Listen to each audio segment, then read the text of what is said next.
Did you put the same number? Yes. And part 2? Yeah.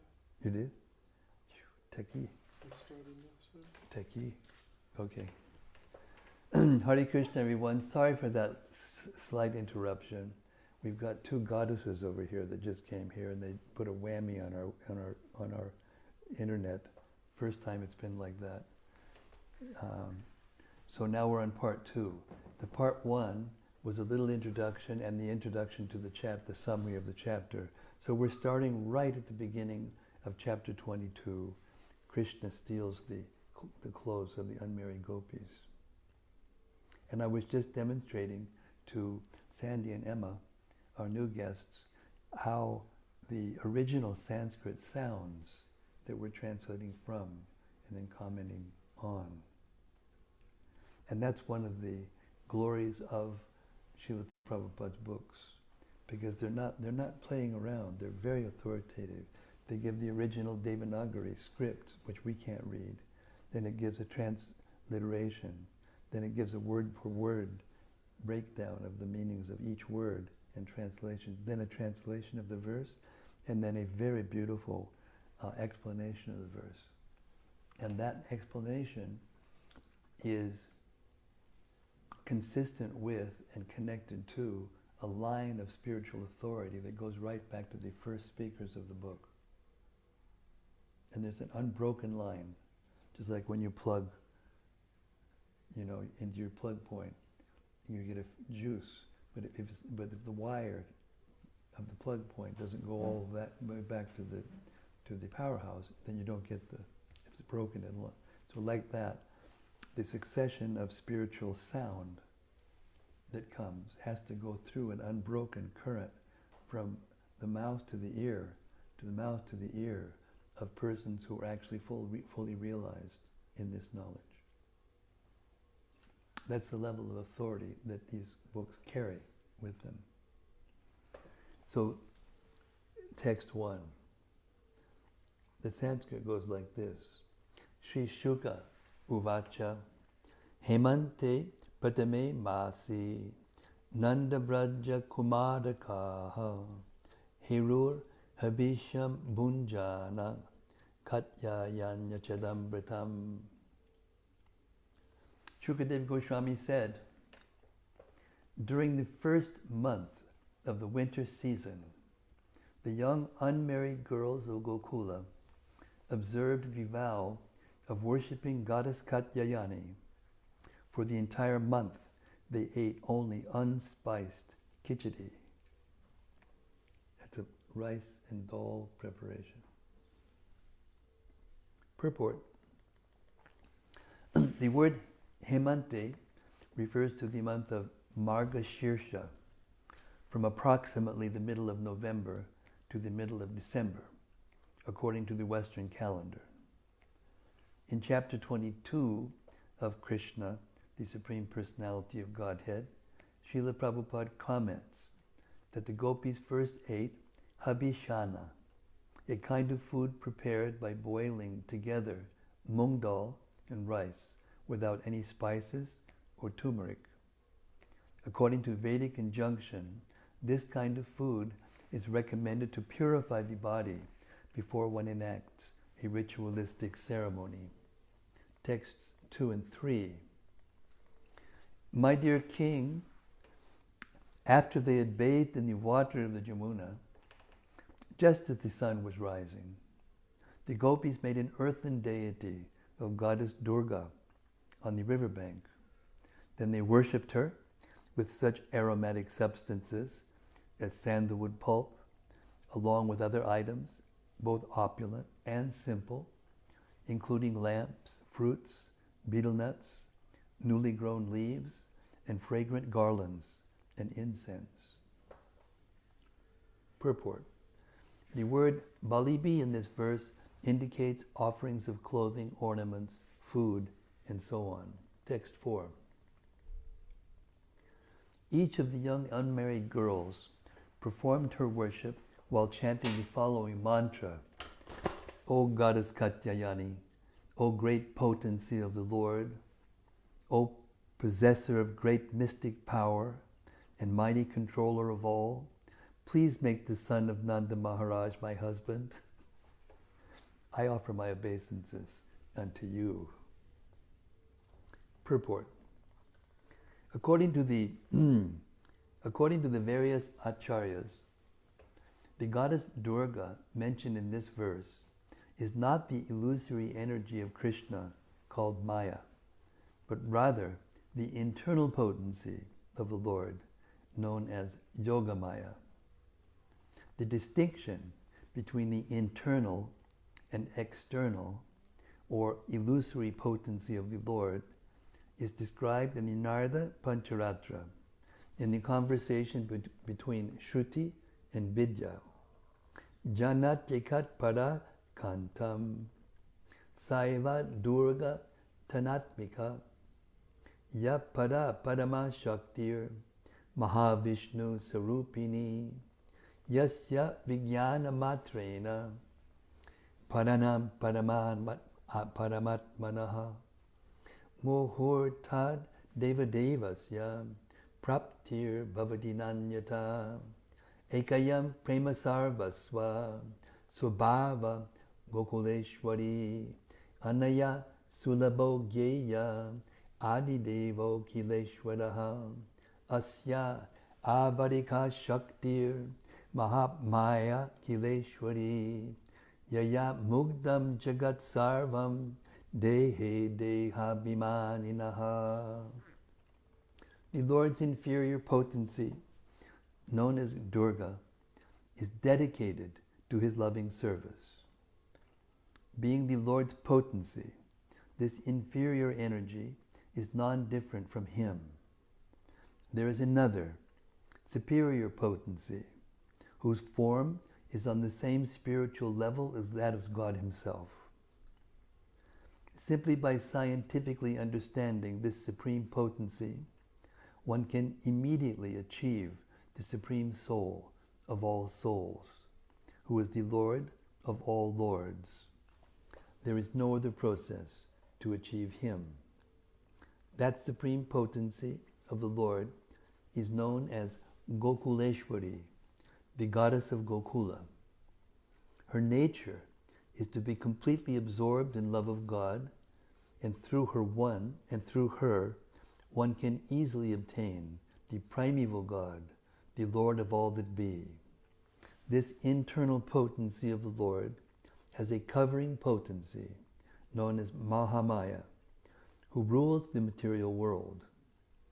In fact, she bewilders the entire universe, and thus everyone within the universe falsely identifies himself with the material body. From the above, we can understand that the internal and external, or superior and inferior potencies of the Supreme Lord are personified as Yogamaya and Mahamaya, respectively. The name Durga is sometimes used to refer to the internal, superior potency, as stated in the Pancharatra. In all mantras used to worship Krishna, the presiding deity is known as Durga. Thus, in the transcendental sound vibrations, glorifying and worshipping the absolute truth, Krishna, the presiding deity of the particular mantra or hymn, is called Durga. The name Durga therefore refers also to that personality who functions as the internal potency of the Lord, and who is thus on the platform of Shuddha Sattva, pure, transcendental existence. This internal potency is understood to be Krishna's sister, known also as Ekangnangsha or Subhadra. This is the Durga who was worshipped by the Gopis in Vrindavan. Several acharyas have pointed out that ordinary people are sometimes bewildered and think that the names Mahamaya and Durga refer exclusively to the external potency of the Lord. Even if we accept, hypothetically, that the gopis were worshipping the external Maya. There is no fault on their part, since in their pastimes of loving Krishna, they were acting as ordinary members of society. Srila Prabhupada comments in this regard. The Vaishnavas generally do not worship any demigods. Srila Narottam Das Thakur has strictly forbidden all worship of the demigods. For anyone who wants to advance in pure devotional service, yet the gopis, who were beyond compare in their affection for Krishna, were seen to worship Durga. The worshippers of demigods also sometimes mention that the gopis also worshipped goddess Durga, but we must understand the purpose of the gopis. Generally, people worship goddess Durga for some material benediction. Here, the gopis could adopt any means to satisfy or serve Krishna. That was the super excellent characteristic of the gopis. They worshipped goddess Durga completely for 1 month in order to have Krishna as their husband. Every day they prayed for Krishna, the son of Nanda Maharaj, to become their husband. The conclusion is that a sincere devotee of Krishna will never imagine any material quality to exist in the transcendental gopis, who are the most exalted devotees of the Lord. The only motivation in all their activities to be mundane in any way, the only motivation in all their activities was simply to love and satisfy Krishna. And if we foolishly consider their activities to be mundane in any way, it will be impossible for us to understand Krishna consciousness. Text 5. Thus, for an entire month, the girls carried out their vow and properly worshipped the goddess Bhadrakali, fully absorbing their minds in Krishna and meditating upon the following thought: may the son of King Nanda become my husband. Text 6. Each day they rose at dawn, calling out to one another by name. They all held hands and loudly sang the glories of Krishna while going to the Kalindi to take their bath. Text 7. One day they came to the riverbank and, putting aside their clothing, as they had done before, happily played in the water while singing the glories of Krishna. Purport. According to Srila Vishwanath Chakravarti Thakur, this incident occurred on the day the young gopis completed their vow, which was a full moon day. To celebrate the successful completion of their vow, the girls invited young Radharani, the daughter of Rishabhanu, and the special object of their affection, along with other important gopis, and brought them all to the river to bathe. Their playing in the water was meant to serve as the avabritya snan, the ceremonial bath taken immediately upon the completion of a Vedic sacrifice. So remember when I was talking about Krishna being the supreme male, and there was a supreme female? Well, that female is Radharani. So these gopis invited Radharani to come there. This was Yogamaya's way of getting them all together, especially Radha and Krishna. Srila Prabhupada comments as follows. It is an old system among Indian girls and women that when they take bath in a river, they place their garments on the bank and dip into the water completely naked. The portion of the river where the girls and women take bath was strictly prohibited to any male, and this is still the system.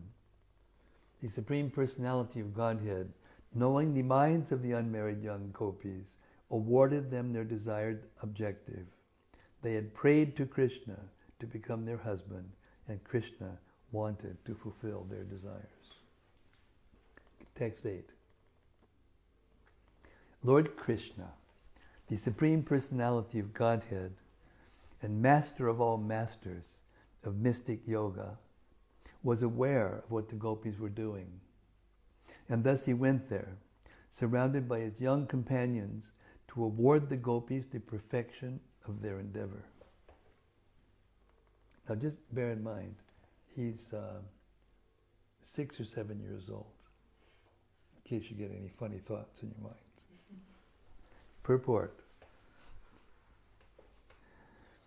As the master of all masters of mystic power, Lord Krishna could easily understand the desires of the gopis, and he could also fulfill them. The gopis, like all young girls from respectable families, considered the embarrassment of appearing naked before a young boy to be worse than giving up their lives. Yet Lord Krishna made them come out of the water and bow down to him. Although the bodily forms of the gopis were all fully developed, and although Krishna met them in a secluded place and brought them fully under his control, because the Lord is completely transcendental, there was not a trace of material desire in his mind. Lord Krishna is the ocean of transcendental bliss, and he wanted to share his bliss with the gopis on the spiritual platform, completely free of ordinary lust. Srila Vishwanath Chakravarti Thakur explains that the companions of Krishna mentioned there were mere toddlers of 2 or 3 years old. They were completely naked and were unaware of the difference between male and female. Remember those days? Anybody? That was a long time ago. When Krishna went out to herd the cows, they followed him because they were so attached to him that they could not bear to be without his association. Text 9. Taking the girl's garments, he quickly climbed to the top of a kadamba tree. Then, as he laughed loudly and his companions also laughed, he addressed the girls jokingly.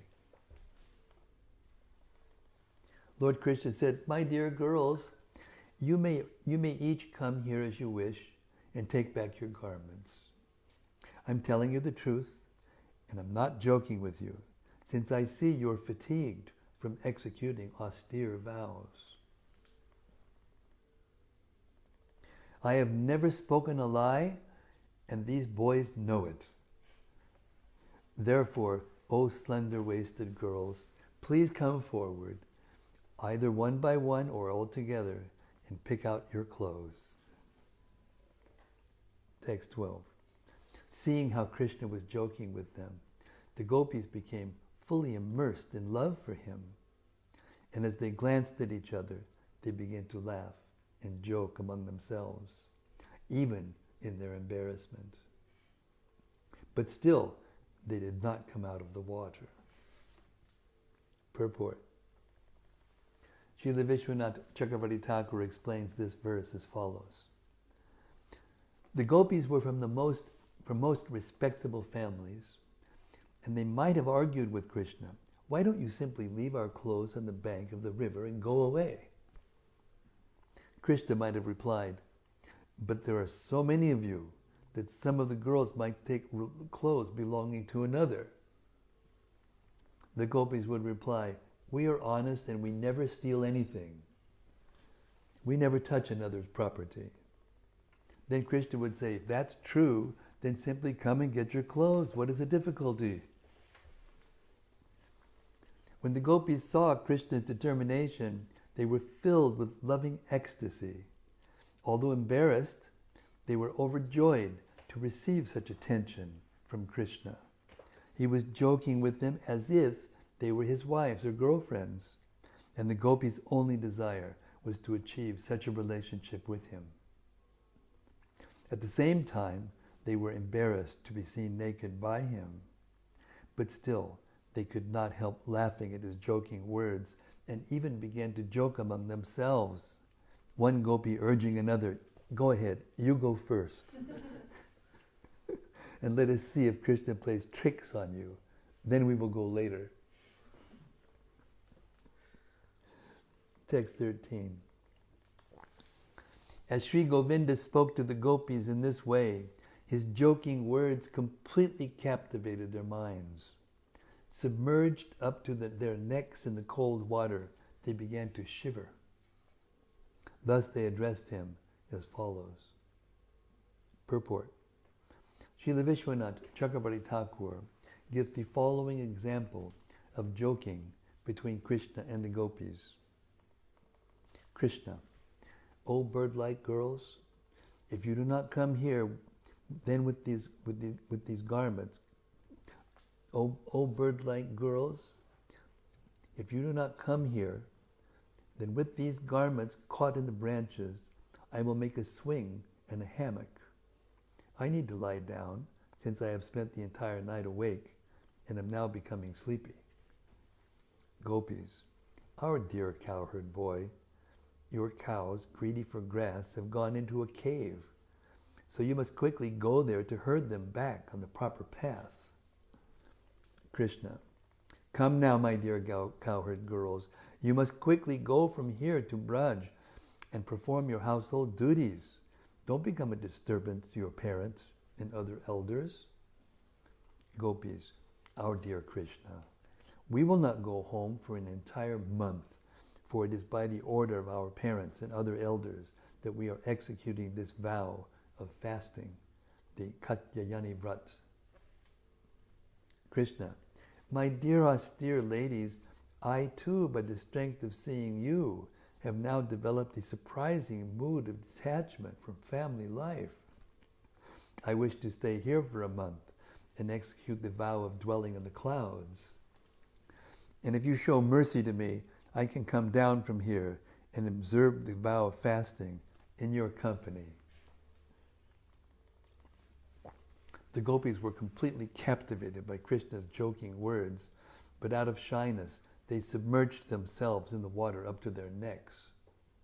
Shaking from the cold, they addressed Krishna as follows. Text 14. The gopis said, Dear Krishna, don't be unfair.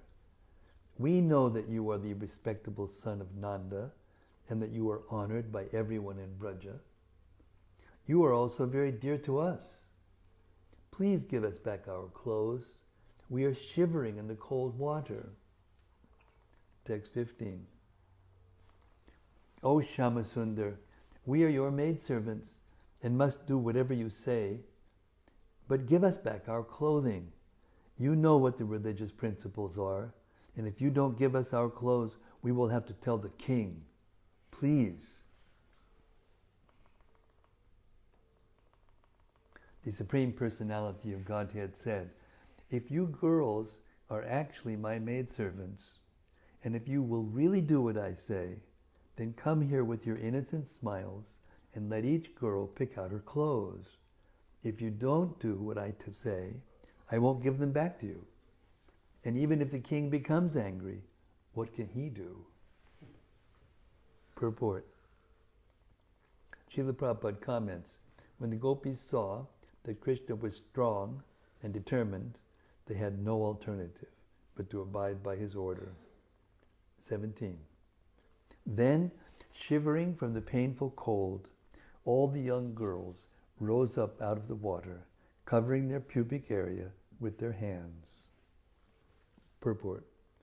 The gopis had assured Krishna that they were his eternal servants and would do whatever he said, and thus they were now defeated by their own words. If they delayed any longer, they thought, some other man might come along, and this would be unbearable for them. The gopis loved Krishna so much that even in that awkward situation, their attachment to him was increasing more and more, and they were very eager to stay in his company. Thus they did not even consider drowning themselves in the river because of the embarrassing situation. They concluded that they could do nothing but go forward to their beloved Krishna, putting aside their embarrassment. Thus the gopis assured each other that there was no alternative and rose up out of the water to meet him. Text 18. When the Supreme Lord saw how the gopis were struck with embarrassment, He was satisfied by their pure, loving affection. Putting their clothes on his shoulder, the Lord smiled and spoke to them with affection. Purport. Srila Prabhupada comments, the Gopis' simple presentation was so pure that Lord Krishna immediately became pleased with them. All the unmarried Gopis who prayed to Katyayani to have Krishna as their husband were thus satisfied. A woman cannot be naked before any male except her husband. The unmarried Gopis desired Krishna as their husband, and he fulfilled their desire in this way. For aristocratic girls like the Gopis, standing naked before a young boy was worse than death. And yet they decided to give up everything for the pleasure of Lord Krishna. He wanted to see the power of their love for him, and he was completely satisfied by their unalloyed devotion. 19. Lord Krishna said, you girls bathe naked while executing your vow, and that is certainly an offense against the demigods. To counteract your sin, you should offer obeisances, but while placing your joined palms above your heads. Then you should take back your lower garments. Purport. Krishna wanted to see the full surrender of the Gopis, and thus he ordered them to offer obeisances with their palms joined above their heads. In other words, the Gopis could no longer cover their bodies. We should not foolishly think that Lord Krishna is an ordinary lusty boy enjoying the naked beauty of the Gopis. Krishna is the supreme, absolute truth, and he was acting to fulfill the loving desire of the young cowherd girls of Vrindavan.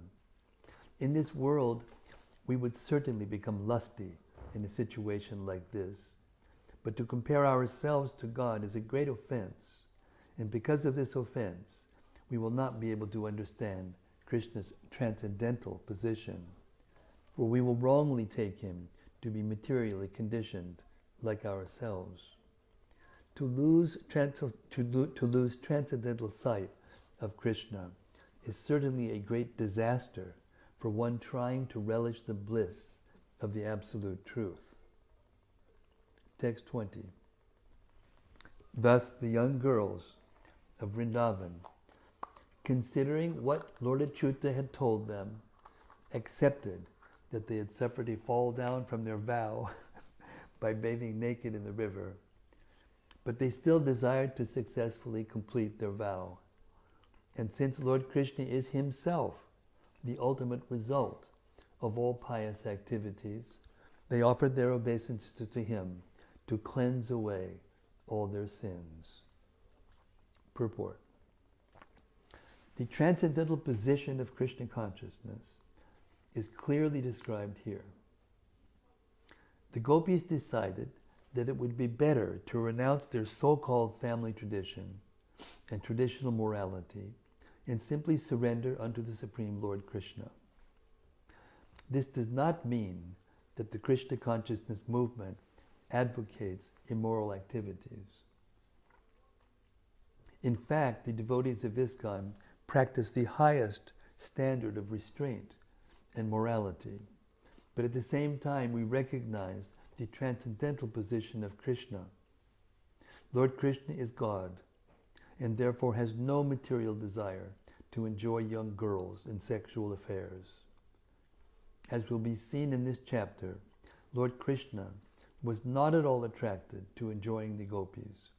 Rather, he was attracted to their love and wanted to satisfy them. The greatest offense is to imitate the activities of Lord Krishna. In India, there is a group called Prakrita Sahajya who imitate these affairs of Krishna and try to enjoy naked young girls in the name of worshipping Krishna. The ISKCON movement sternly rejects this mockery of religion, because the greatest offense is for a human being to ludicrously imitate the Supreme Personality of Godhead. In the ISKCON movement, there are no cheap incarnations, and it is not possible for a devotee of this movement to promote himself to the position of Krishna. 500 years ago, Krishna appeared as Lord Chaitanya Mahaprabhu, who practiced strict celibacy throughout his student life, and at the age of 24 took sannyas, a lifelong vow of celibacy. Chaitanya Mahaprabhu rigidly avoided contact with women in order to carry out his vow of loving service to Krishna. When Krishna personally appeared 5,000 years ago, he exhibited these wonderful pastimes which attract our attention. We should not become envious or shocked when we hear that God can perform such pastimes.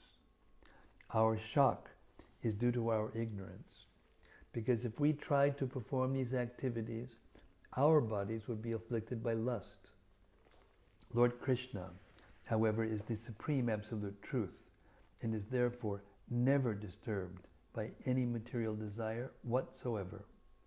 Thus, this incident, in which the gopis gave up normal standards of morality and, raising their hands to their head, bowed down in compliance with Krishna's order, is an example of pure devotional surrender and not a discrepancy in religious principles. In fact, the gopis' surrender is the perfection of all religion, as Srila Prabhupada describes in the Krishna, the Supreme Personality of Godhead.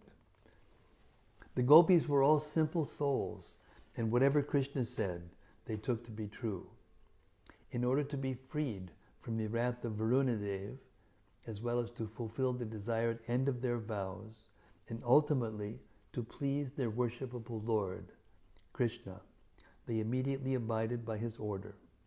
Thus they became the greatest lovers of Krishna and his most obedient servitors. Nothing can compare with the Krishna consciousness of the gopis. Actually, the gopis did not care for Varuna or any other demigod. They only wanted to satisfy Krishna. Text 21. Seeing them bowed down like that, the Supreme Personality of Godhead, the son of Devaki, gave them back their garments, feeling compassionate toward them and satisfied by their act. Text 22. Although the gopis had been thoroughly cheated, deprived of their modesty, ridiculed, and made to act like toy dolls, and although their clothing had been stolen, they did not feel at all inimical towards Sri Krishna. Rather, they were simply joyful to have this opportunity to associate with their beloved. Purport. Srila Prabhupada comments, this attitude of the gopis is described by Lord Chaitanya Mahaprabhu when he prays, "My dear Lord Krishna, you may embrace me or trample me under your feet, or you may make me broken-hearted by never being present before me. Whatever you like, you can do, because you have complete freedom to act. But in spite of all your dealings, you are my Lord eternally, and I have no other worshipable object." This is the attitude of the gopis toward Krishna. 23. The gopis were addicted to associating with their beloved Krishna, and thus they became captivated by him. Thus, even after putting their clothes on, they did not move. They simply remained there where they were, shyly glancing at him. Purport. By association with their beloved Krishna, the gopis had become more attached to him than ever. Just as Krishna had stolen their clothes, he had also stolen their minds and their love.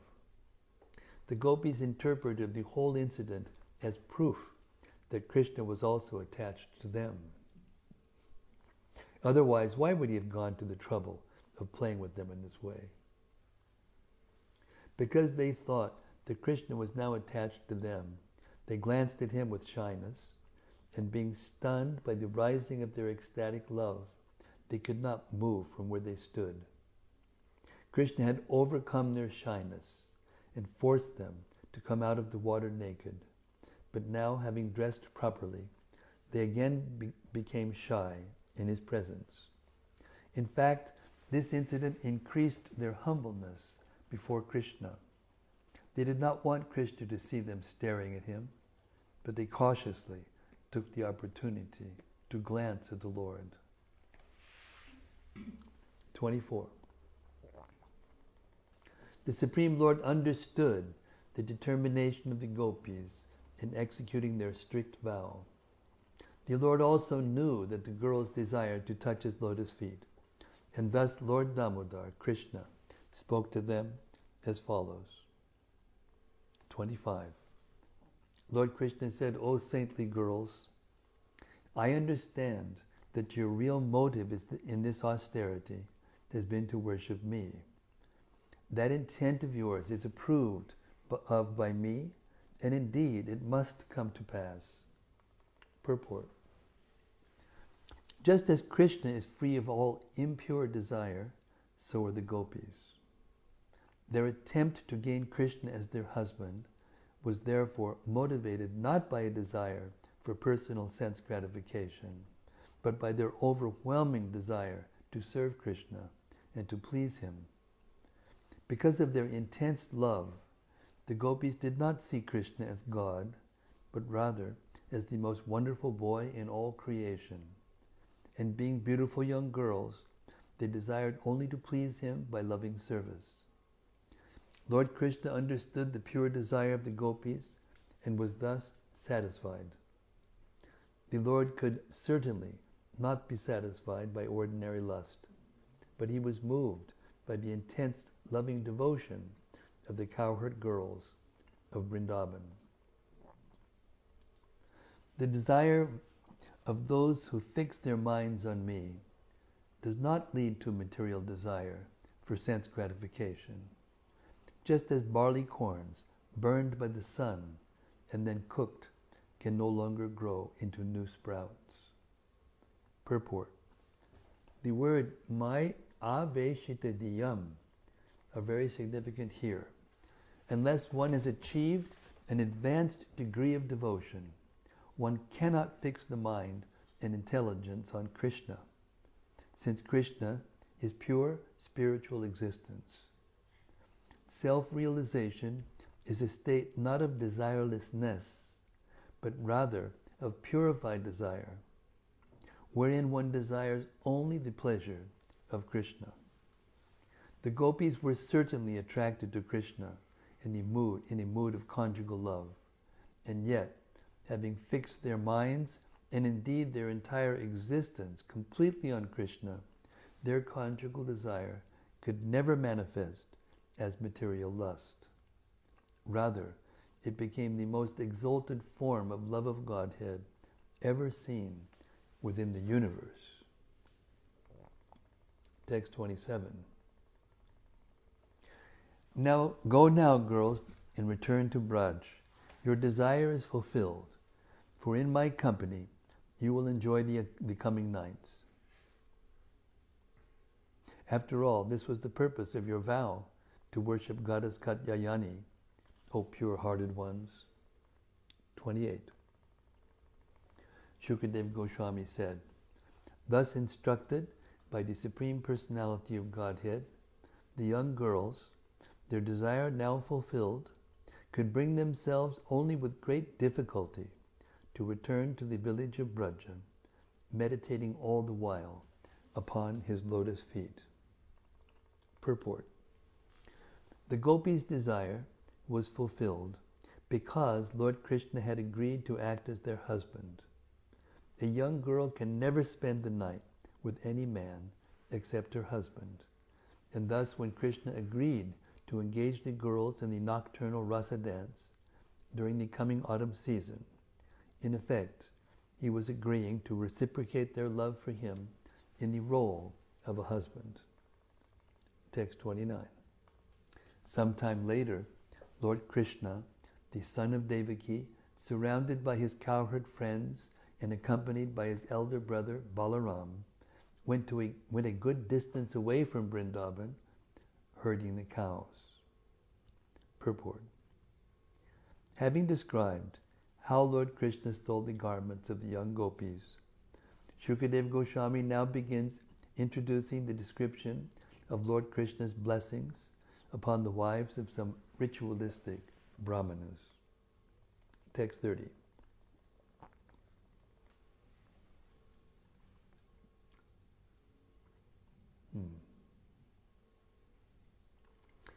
When the sun's heat became intense, Lord Krishna saw that the trees were acting as umbrellas by shading him, and thus he spoke as follows to his boyfriends.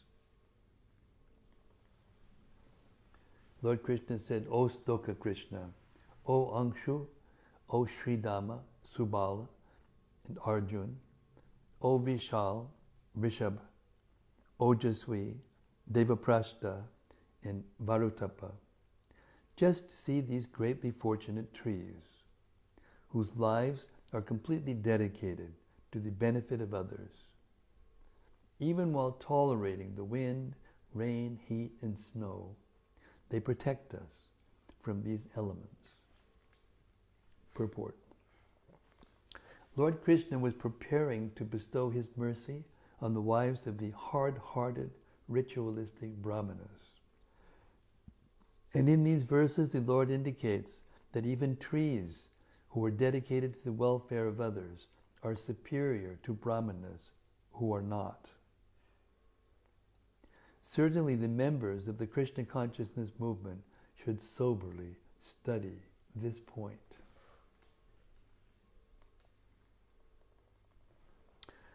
Just see how these trees are maintaining every living entity. Their birth is successful. Their behavior is just like that of great personalities.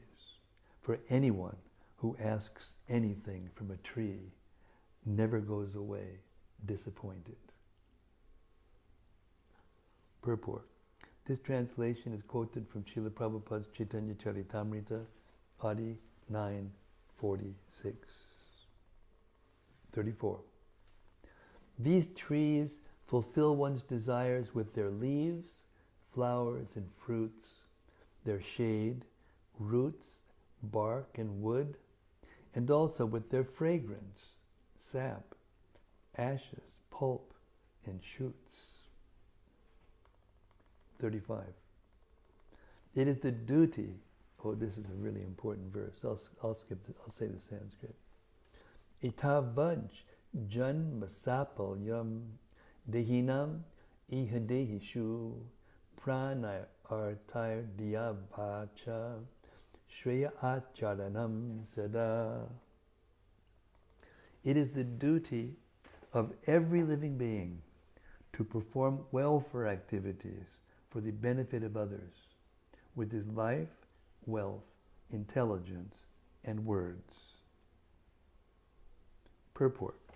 This translation is quoted from Srila Prabhupada's Chaitanya Charitamrita Adi 9:42. Text 36.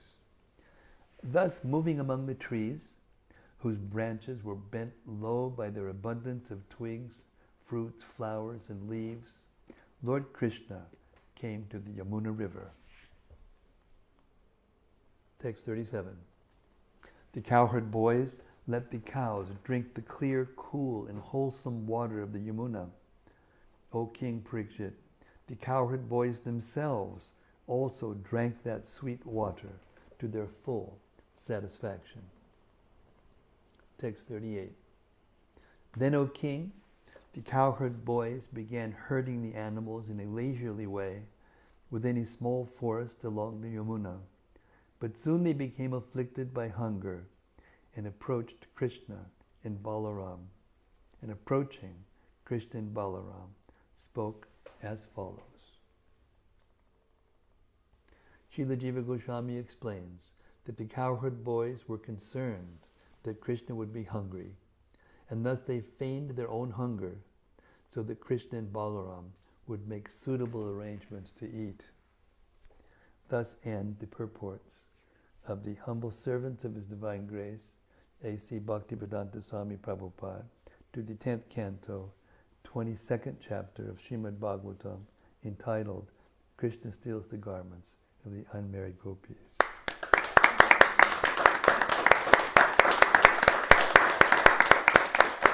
Hare Krishna.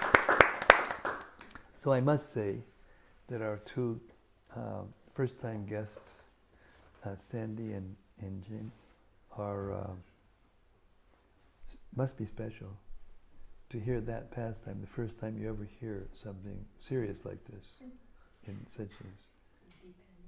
Yeah, very special.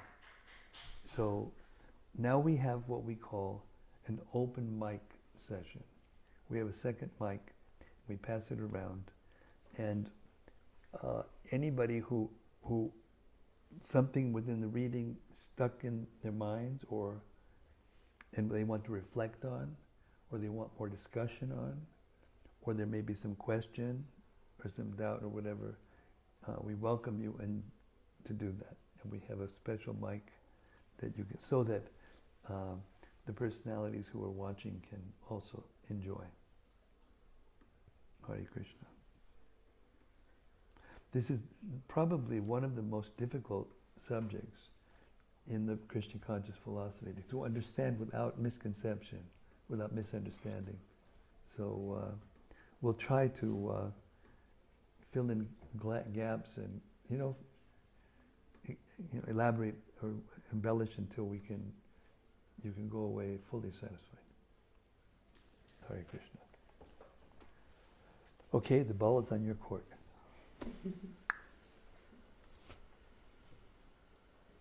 Your side of the court, rather.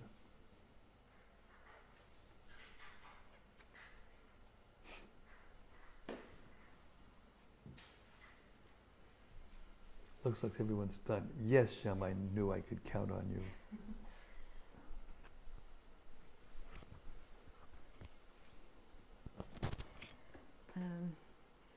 In Folkestone, there is a street where there is a very special art displayed, which I remembered while we were reading. It's basically a sentence that is come in lit up letters on the top of a building, and it says that heaven is a place where nothing ever happens. And I just thought how stunning it is that we do know that there are many things actually happen there, but for most people they don't have that knowledge. Very interesting. Would you want to elaborate? No, I would please. like No, you please. to I want to. No. Let's gonna have a competition. now. Have a competition. I'd like to hear your elaboration a little bit on it, please. I met many Christian people over the time as well, and they have that aim to go to heaven, but they don't really know why. They don't really know what's going to happen when they get there, and I think it can actually reduce your inspiration. It's more like kind of becomes like a fear of if I don't go there, then I'm gonna get punished. But I don't really know why I want to go there, because I don't know what waits for me. Well, they know one thing. Yeah. That here they're suffering. Yes. And that's why it says there on that building. What was the sentence? That heaven is a place where nothing ever happens. Yes. Because, I can read to you a purport from Srila Prabhupada that describes this deeply, thoroughly, and clearly, and simply, so you can understand this concept. Are we still okay? Okay. It comes in chapter 4, verse 10.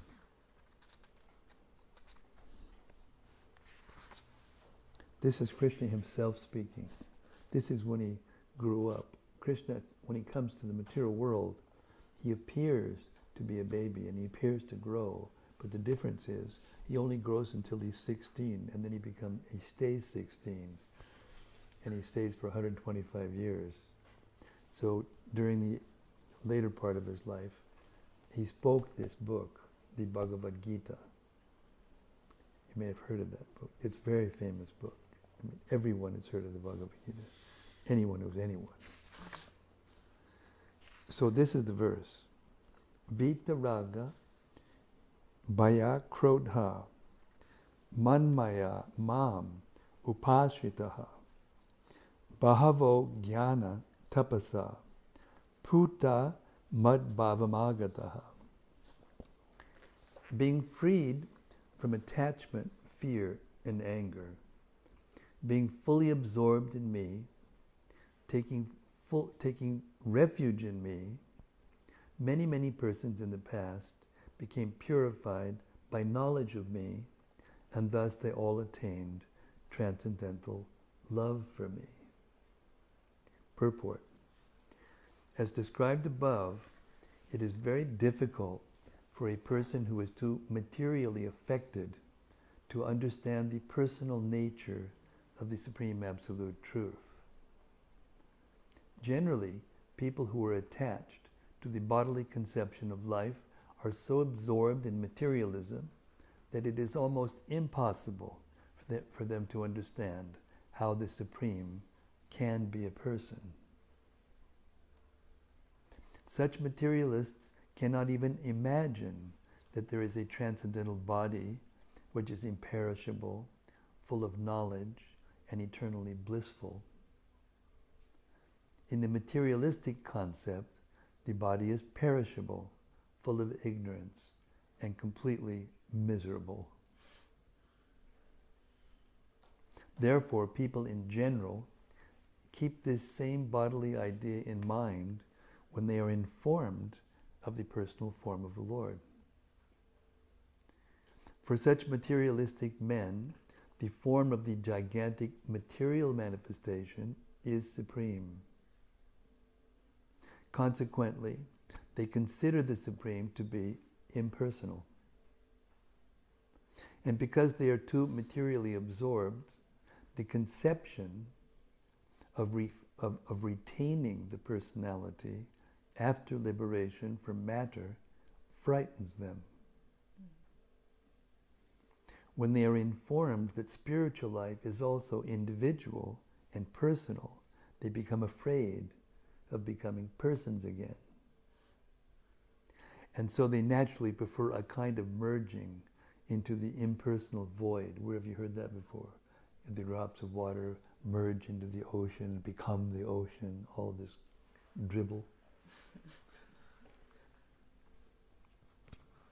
Generally, they compare the living entities to the bubbles of the ocean, which merge into the ocean.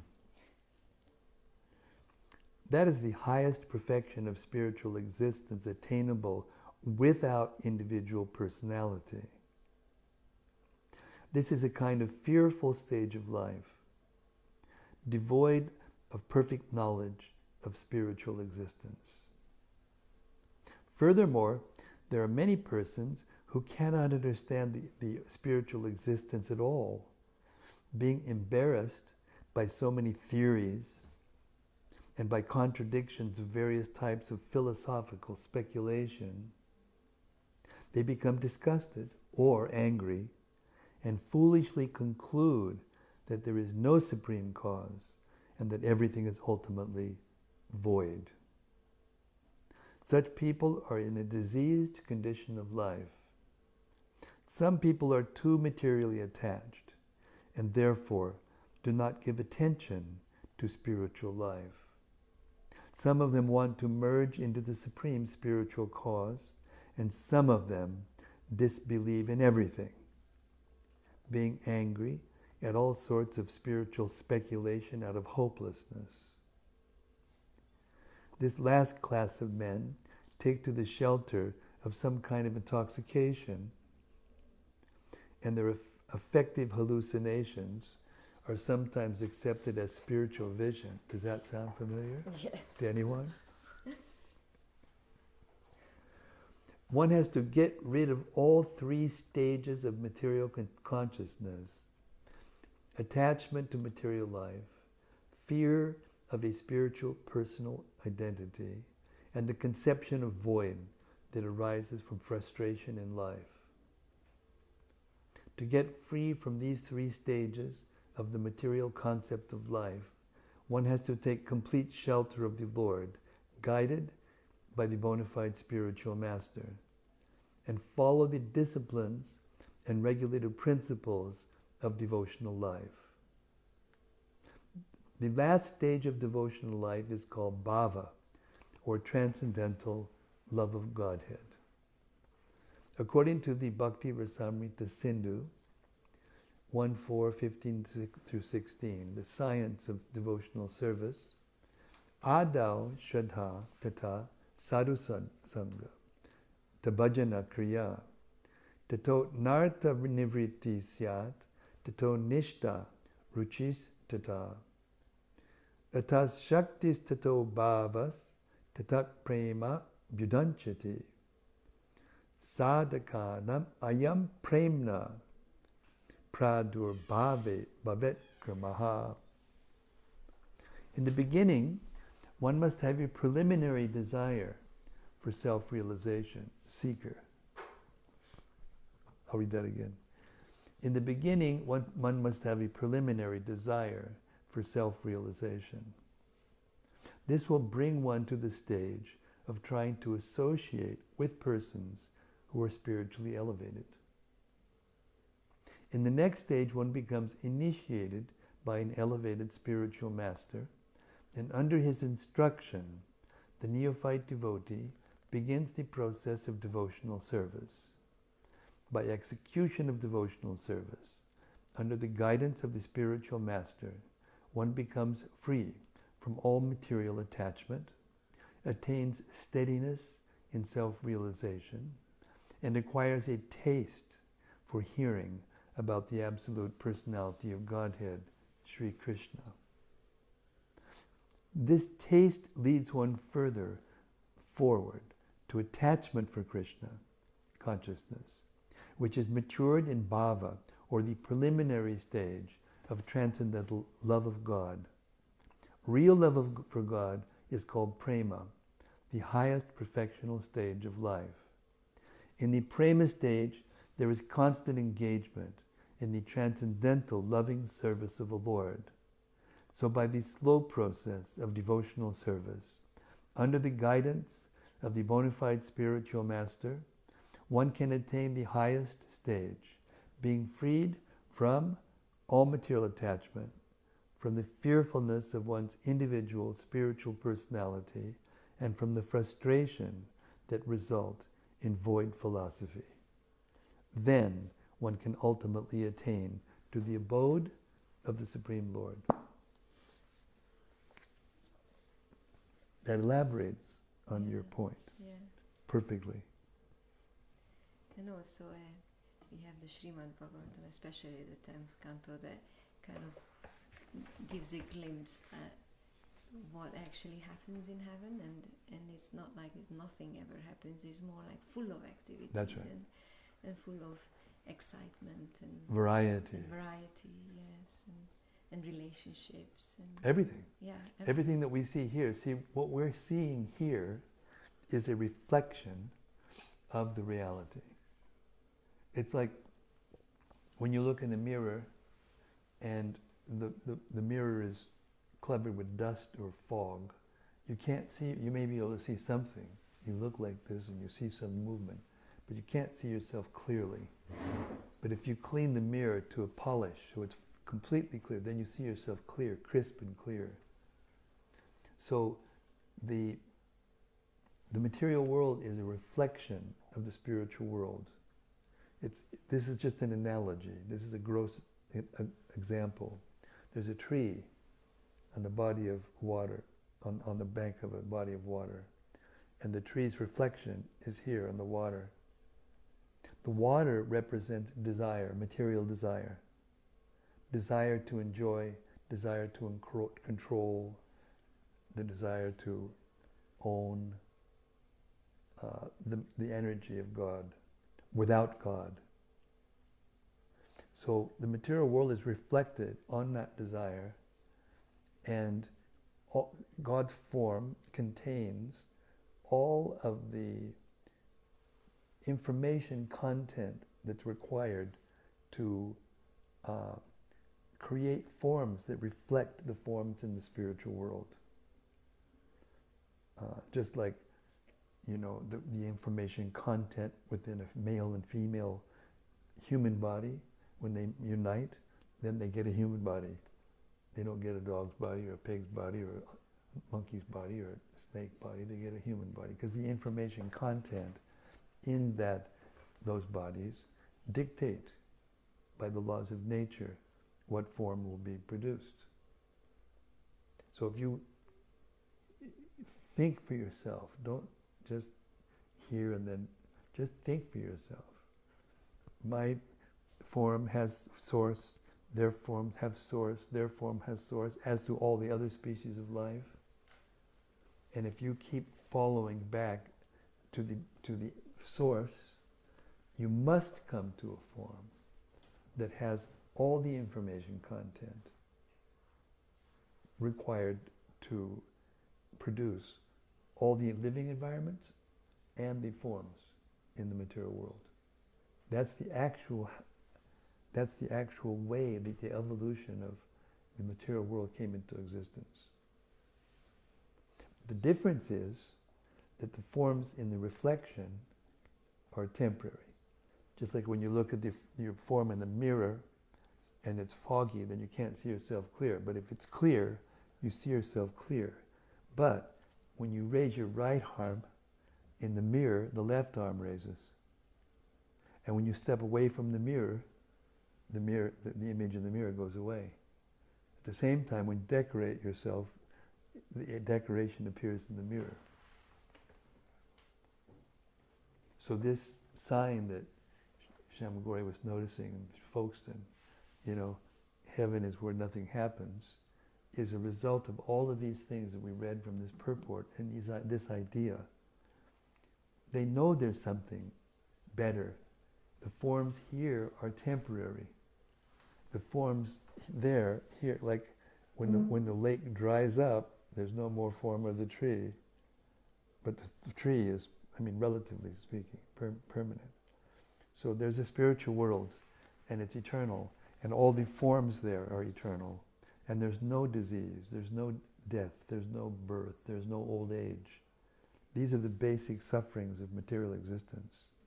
No matter what you do to try to make yourself comfortable, you must go through these four things: birth, death, old age, and disease. No matter how you try, by technological advancement or by compassion or by whatever reason, those things are there in the material world. They're part of material existence. Therefore, the people who made that sign, they think that spiritual existence must be without those things. Therefore, in spiritual existence, there must not be any forms. There must not be any relationships. There must not be any loving exchanges, because they're all disappointed, because every time they do find a loving person or a favorite thing or whatever, after some time it goes. And in taking it away, the more attached we come to it, which is seen to be, by people in general, the perfection. Give yourself completely, like the Gopis gave themselves to Krishna completely. But those are both eternal forms. They're not material. But the more attached you become to material forms, which is idealized as love, love, love, all you need is love, love, and all the other songs that go on to idealize or idolize that conception of love, and we're looking for it's either a kitty, or if you don't have any children, it's a dog or a cat or a goldfish or a boa constrictor. Whatever. No, seriously, there was a news article. This crazy guy got a boa constrictor as a pet. No, it wasn't a boa constrictor, it was a cobra. Sorry, worse, a cobra. And he used to go around with this cobra around his neck. So one day he's driving down the street with this cobra around his neck, and the cobra just came up like this, and then clamp, and shot poison into his body. And he's going out of he's starting to get, so he manages to do 9/11 or whatever, and what do they call that? Ambulance. No, the paramedics came and managed to get the snake off, and he lived, somehow or other he lived. It was a miracle, because cobras are very poisonous, there's nothing done, they can die, but then, so this is how stupid materialistic people can be. So,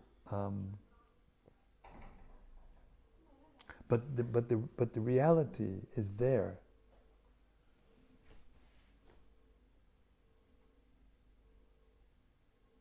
And that's what we're looking for. And the forms in the spiritual realm are eternal.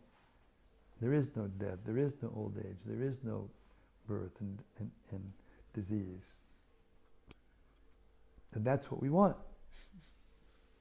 And we're spending billions and trillions of dollars to try to get it.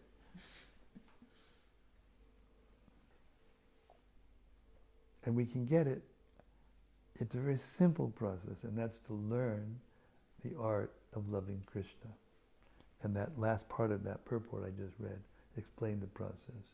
First of all, as a result of living in the material world and trying to be satisfied, lifetime after lifetime after lifetime, at some point when you're in the human form and you come in contact somehow or other with a source of knowledge that's coming from outside that realm of action and reaction which keep us conditioned in material existence. When we get knowledge from outside of that source, then we can get an idea of how to choose, between spiritual life and material life.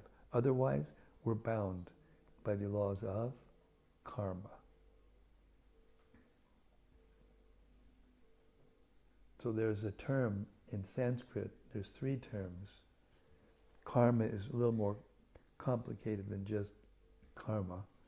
There's karma and vikarma and akarma. So karma technically means activity, or in general sense, activity. But the word karma has an implication that we work, we want the fruits of the work, but we're willing to follow the laws of nature. The result of that karma is that we go up. We improve the lot of our life here in this world, or we even go to higher planets or heaven, as she was saying. The word vikarma, V means against. So vikarma means I'm still attached to working, I'm still attached to the fruits, but I'm not willing to follow the law of nature to get it. So that the result of that kind of activity takes us down to lower planetary systems, or to lower species of life, or to less quality of life as human beings. There's a third kind of karma, which is called akarma. That akarma is activity in which one does not want things for oneself, but one wants to please the source, the supreme source, the supreme absolute truth, Krishna. And that kind of activity, which is pure devotional service, or bhakti yoga, the top rung on the yoga ladder of evolution of consciousness, then there's no reaction for that activity. And when we leave our body in that consciousness, then we don't have to come back into the material world and take another material body. we go to the spiritual world where our spiritual body, which is already there inside of us, there's a spiritual body. And once the gross and the subtle material bodies are left behind, if we are Krishna conscious or God conscious and love of God when we leave, then we go with that spiritual body back to that world, which is the original prototype or the original source of this world. That's it in a nutshell. What we're doing here, and what the whole material world, why it's here, what the purpose is, especially of the human form of life. Because the human form of life, we eat, we sleep, we mate, we defend one another. The animals do the same thing. But the thing that the human being can do that the animals can't do is try to improve themselves spiritually. To get together like this and try to change their consciousness and deepen their understanding how to improve themselves. The animals can't do that. I mean, the bees can get together and make a honeycomb, but it's not exactly the same as finding out who they are and trying to go back to the spiritual world. They can't do that. That's their limitation, but we can do it. That's the purpose of human life. And therefore Krishna comes every 8,400,000,000 years.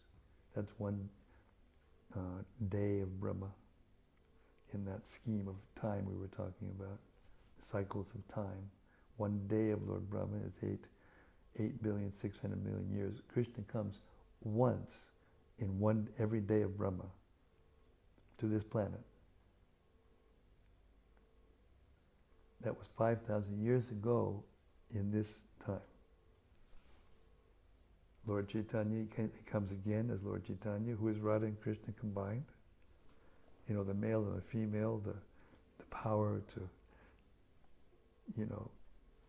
push forward, and the compassion and the nourishment side, the female side that just wants to give, and therefore the combination is overwhelming, and therefore love of God is being spread throughout the world now in a very special way, without demand for very much. Just that we chant Hare Krishna and hear these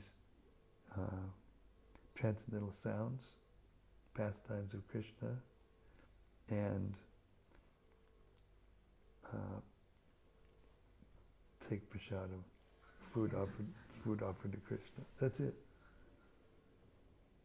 It's the simplest. It's been made simple, simply because in this age we are fallen. Frankly, we're not so qualified. Our memories are not so good. Our lifespans are not so long. So we can get the same result as performing the other forms of yoga that come in the ladder of yoga, karma yoga, jnana yoga, ashtanga yoga. Bhakti yoga is the top rung on that ladder. We can get the results of all the other yogas in this age simply by chanting Hare Krishna together and hearing the Bhagavad Gita and the Srimad-Bhagavatam in the company of other devotees. That's it. That's all, folks.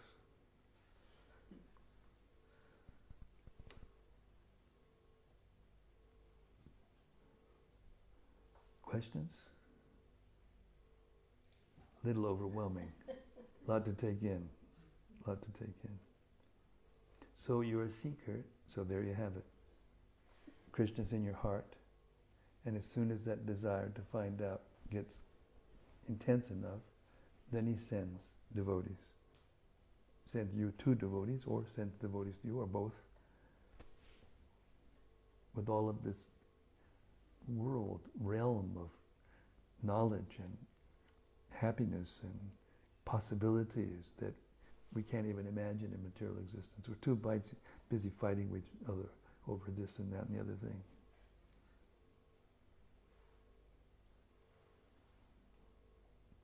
How you doing? Okay? You still here?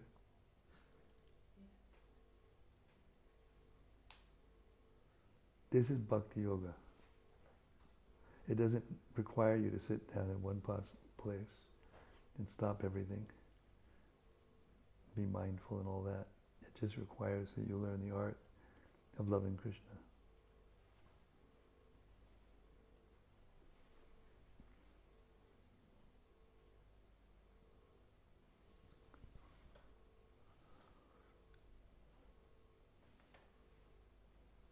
Doctor? Anything, please? Wait till the bee. Wait till the bee comes. There he is.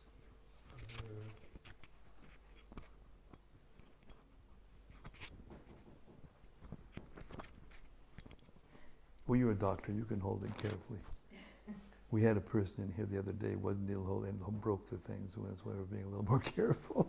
I'm being very delicate with it, Maharaj. What? I'm being very delicate with it. Thank you. Because Shyama Guru Mataji is such a nice devotee, the slogan that she was explaining, and you've very kindly given a wonderful explanation, it's actually very subtle neurolinguistics.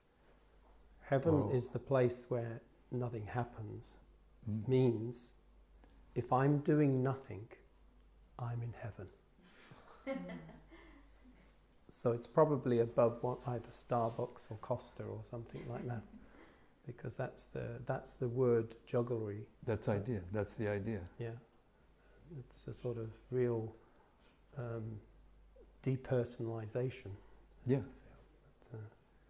They whenever they do something, it causes some kind of suffering, and therefore they think that the goal is just to do nothing. And yet, they can't. Just like a little child, they really, until they're 5, they have to go to school. They don't have anything. They don't have to do anything, but they do. They need to, because the soul is active. The soul wants to do something. The soul is active, and then they just play. So the spiritual is like that. I think so to be able to understand that.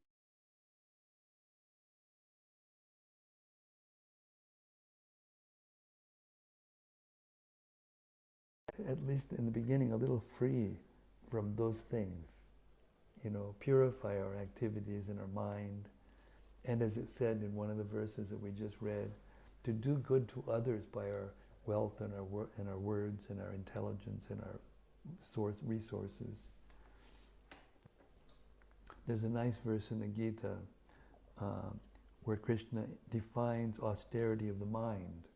And the first austerity of the mind is satisfaction, which is surprising because you usually think of austerity, you usually think of something that you do that's uncomfortable in order to get you something superior down the road, education or whatever it may be.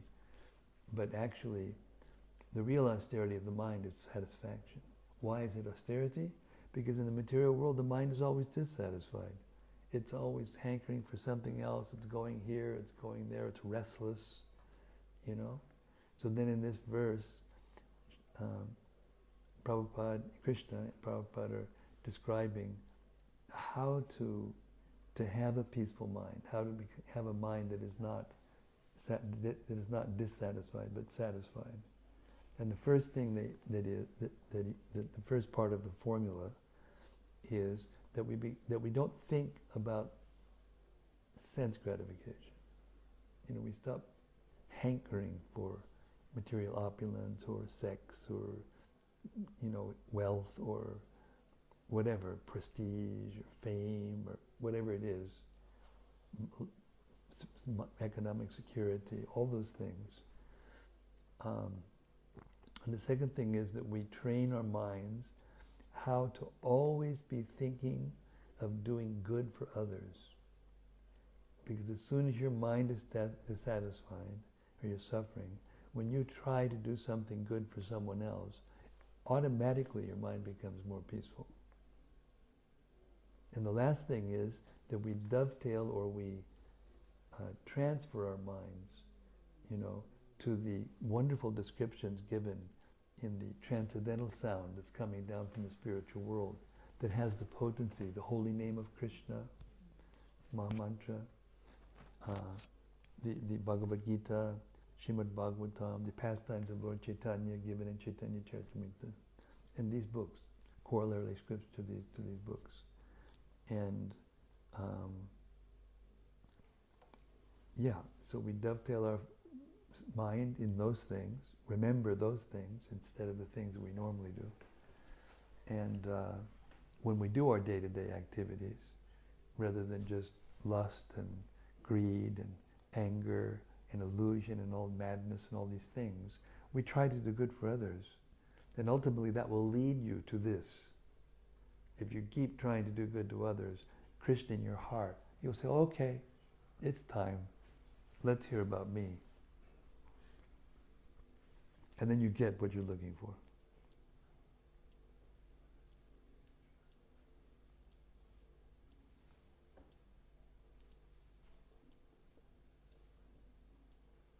Are you next? I see you holding on to the... My husband has passed.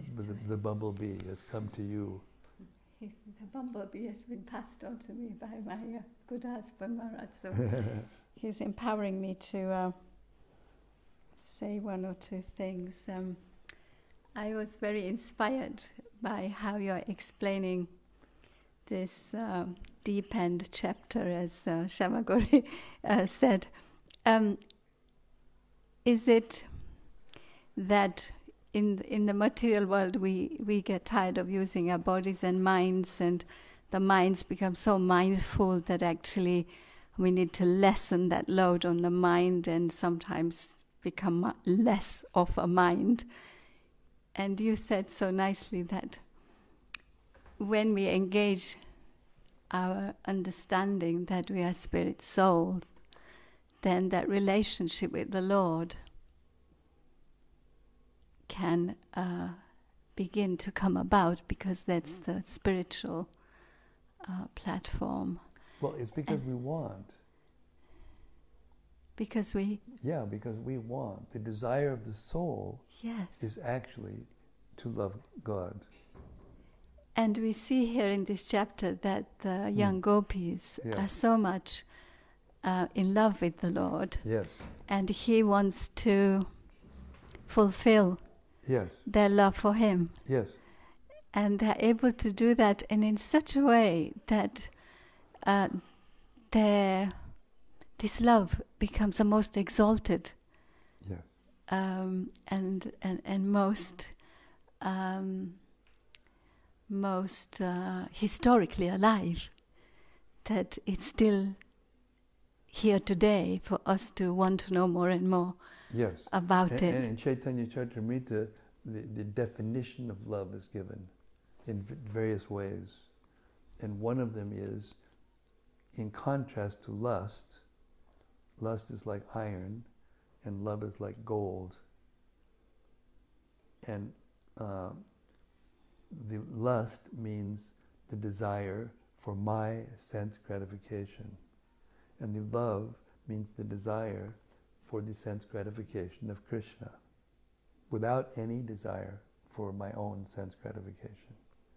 And there's another part of the definition of love that I remember in Chaitanya Charitamrita, in which it says, if the beloved does something that is actually worthy of you leaving, but you don't leave.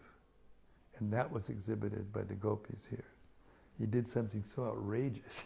He took all the clothes and got into the tree and said, okay, if you want your clothes, come on out. It's just outrageous, But their love is so pure, and there was no sexual intent at all,